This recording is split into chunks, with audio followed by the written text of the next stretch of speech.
In case you haven't heard, the second round of the Democratic debates kicked off last night in Detroit. 10 presidential hopefuls, including Senator Bernie Sanders of Vermont and Elizabeth Warren of Massachusetts, shared the stage. As predicted, the Senate colleagues and longtime friends did not go after each other, but they did take heat from their fellow candidates. Hill TV host Jamal Simmons is in Detroit for the debates. He joins us now for a recap on last night's performance and how the candidates are feeling. Hey, Jamal, how are you? I am great. I'm standing here with my shades on this morning because it's already bright out here. But just let me tell you, we were out last night at the debate. I was in the room for the debate. I got to tell you, there were a lot of people there. It was the who's who of Detroit. You know, this is my hometown, so I knew a lot of people who were there. But then we go to the spin room, and you could watch how people mob certain candidates. You look at somebody like Bernie Sanders when he came in, you couldn't even get within feet of the guy. And I tell you, the same thing happened with Elizabeth Warren, although we were able to get within a few feet of her, so we'll show you what she said. But let me just tell you, we also saw John Delaney last night, and you know, Warren and Delaney had a little bit of a contest, a back and forth over small ideas. So I asked him what kind of ideas did he think he wanted to propose. I want to create a universal healthcare system where every American has healthcare as a right. I want to put in place a huge carbon pricing mechanism to cut greenhouse gas emissions by 90%. I want to launch a national service program. I want to spend $2 trillion rebuilding our infrastructure, which I've got fully paid for. I want to create universal prepaid. These are huge ideas.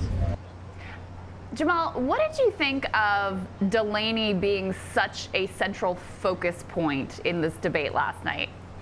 There was this contest that everybody was wondering about. Would it be the moderates versus the progressives? And I do think that was a part of what was happening. But it also was the way I think Elizabeth Warren set it up. Was there are big idea people, and then there are kind of incremental people, or the pragmatists who were on that stage. And one thing you can say about Delaney when I talked to him is he's a moderate, but he's a moderate who wants to do things in he wants to do some pretty big things. He just doesn't have a big government solution to solve those things. And that contest between the two of them was very stark last night. Mm-hmm. Jamal, you also caught up with Senator Elizabeth Warren. Why don't we take a listen to what she said and then get your reaction after? It's that the small suppliers, the medium-sized businesses, they don't get to participate. But it's also the numbers now show that workers do worse, customers do worse. So here are these giants like the tech giants, and they say, "Oh, but we're delivering a great product." No, really. When there's a question about privacy, and they just buy up their competition. Now, people who really care about privacy don't have any place to go. Yeah, you know, I asked her, she's gone after a lot of industries. Were there any industries or companies that she liked? Her reaction was it wasn't really about individual companies. It's about the structure of the economy. And she's really focused on trying to fix the structure of the economy to make sure people have a shot. And she laid out her view about what's wrong with the economy from a structural perspective. So we were happy to talk to her last night and get a little bit more feedback on that. One thing I'll say more about Bernie Sanders when he was up there. You know, Bernie Sanders, Donald Trump, Joe Biden are all about the same age. They're all in their 70s. But you could tell last night, Bernie Sanders had energy. He was quick. He went back and forth with a couple of these candidates. When they came for him, he kind of came right back at them. I think tonight, at this debate that's going to happen tonight, when Joe Biden's on the stage with Kamala Harris and Cory Booker and others, I think people are going to be looking to see, well, is Joe Biden also able to have that kind of a quip? Is he quick enough to be able to do battle with the people on stage? Because Democrats are trying to pick a challenger who can take Donald Trump on and take Donald Trump down. And if anybody can't hold up to the scrutiny in a debate among Democrats, I think they'll have questions about whether or not they can hold up against the president in the fall. Yeah, it's a great point. I mean, Sanders had that great moment where he shot back at Tim Ryan. I wrote the damn bill about Medicare for all, really quick and sharp on his feet, like you said, or sharp and quick on his feet. That's the one. Do you think anyone's polls change out of this debate? I don't think so. I think last night was really kind of a place where these folks kind of, let things out. And that's going to be a tough question for some of the candidates who are down around the 1% mark. Are they going to be able to make the polls for the September debate where they've got to basically double where they were?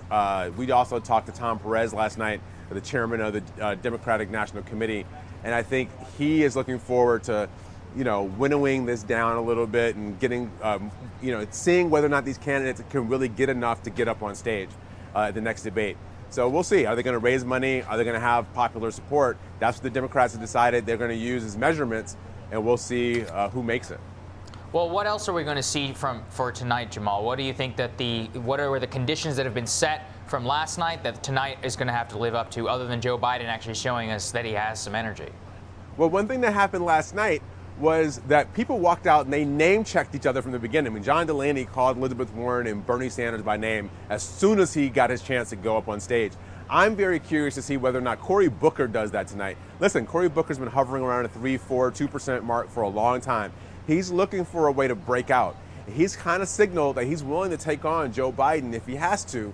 And we'll see whether or not he comes out in his opening shots and takes on the former vice president.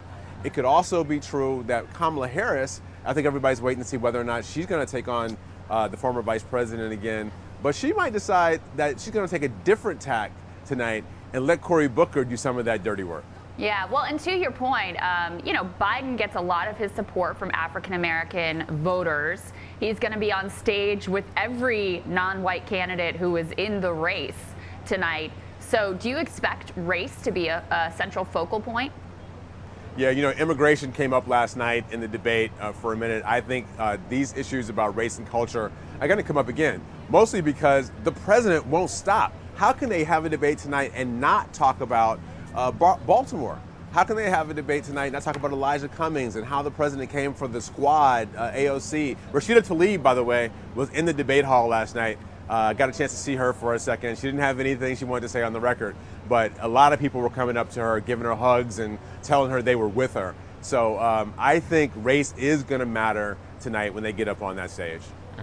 So last question for you, Jamal, in terms of the energy in the room, there was a lot of cheering for Marianne Williamson. I mean, is there a chance, or is this all just a fantasy? I bet you there is a little bit of a chance. Listen, yes. Marianne Williamson is very popular among a bunch of people who are non-traditional voters. There are women who I know in my life who paid a lot of attention to Marianne Williamson before she got into the race. And so the question is she able to turn her notoriety from her kind of spiritual self-help self into something bigger and broader? We talked to her campaign manager last night, Maurice Daniel. He seems to think they're going to get a fundraising bump out of last night. And he said they're going to keep going back to these states and try to get these poll numbers up. So they felt optimistic when we saw them in the spin room.